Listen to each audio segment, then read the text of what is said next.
മഴ പെയ്ത് തോർന്ന് കിട്ടിയപ്പോഴാണ് പറമ്പിൽ കുറച്ച് കപ്പ നട്ടാലോ എന്ന് ഞാൻ തീരുമാനിച്ചത്. ഇപ്പോൾ പലർക്കും കപ്പ കൃഷി എങ്ങനെയാണ് ചെയ്യുന്നതെന്ന് അറിയില്ല. അല്ല, അതറിയാത്തൊരു തെറ്റൊന്നുമല്ല.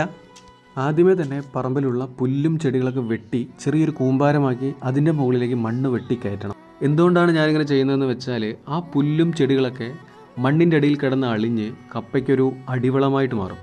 ഇപ്പോൾ കുറച്ച് ദിവസങ്ങളായിട്ട് ഞാൻ ചെയ്യുന്ന മെയിൻ വർക്കൗട്ട് എന്ന് പറയുന്നത് കൈക്കോട്ടെടുത്ത് കിളയ്ക്കുന്നതാണ്.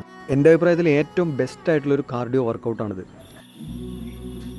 ഈ കിളി എന്തിനാണ് ഇവിടെ വന്നിരിക്കുന്നതെന്ന് അറിയോ? മണ്ണിരേനെ തിന്നാൻ. അതായത് പറമ്പിൽ കിളച്ച് കഴിഞ്ഞാൽ മണ്ണിര പുറത്തേക്ക് വരുന്നതിനറിയാം. കർഷകൻ്റെ മിത്രം എന്നാണ് മണ്ണിരേനെ വിശേഷിപ്പിക്കാറുള്ളത്.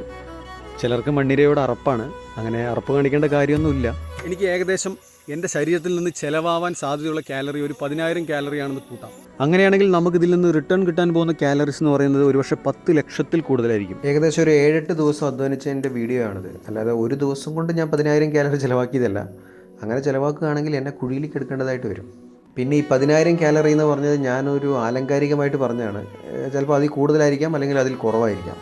കപ്പയുടെ തണ്ട് നടുന്ന സമയത്ത് നമ്മൾ ഇങ്ങനെയൊക്കെ നട്ടു കഴിഞ്ഞാൽ ഉണ്ടാവില്ല. കറക്റ്റായിട്ട് തലയും കടയും നോക്കണം. അപ്പോൾ ഇത് നോക്കുമ്പോൾ നിങ്ങൾക്ക് മനസ്സിലാവുന്നുണ്ടോ എന്നറിയില്ല.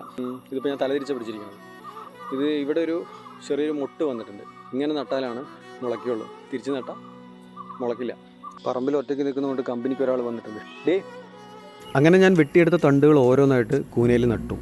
ഇതിൽ തമാശ എന്താണെന്ന് വെച്ചാൽ കപ്പ നട്ടതിന് ശേഷം 3-4 ദിവസം മഴ പെയ്തേയില്ല. അപ്പോൾ അതുകൊണ്ട് തന്നെ വെള്ളം നനച്ച് മുളപ്പിച്ചെടുക്കേണ്ടതായിട്ട് വന്നു. മുള വന്നിട്ടുണ്ട്. എൻ്റെ കുട്ടി വാടി. ശരിക്കും പറഞ്ഞാൽ ഇതൊക്കെ ഒരു അത്ഭുതമാണ്. എന്ന് വെച്ചാൽ ഇതല്ല, ഇത് മറ്റൊരു അത്ഭുതം. ഈ കപ്പയുടെ തണ്ടിനെ ഞാൻ എത്ര പീസാക്കിയിട്ടാണ് മുറിച്ച് ഇതേപോലെ കുത്തി നാട്ടിയത്. അതിനനുകൂലമായ സാഹചര്യം ഉണ്ടായിക്കഴിഞ്ഞപ്പോൾ അത് വളരുന്നു, അത് പ്രത്യുൽപാദനം നടത്തുന്നു. ഇറങ്ങി.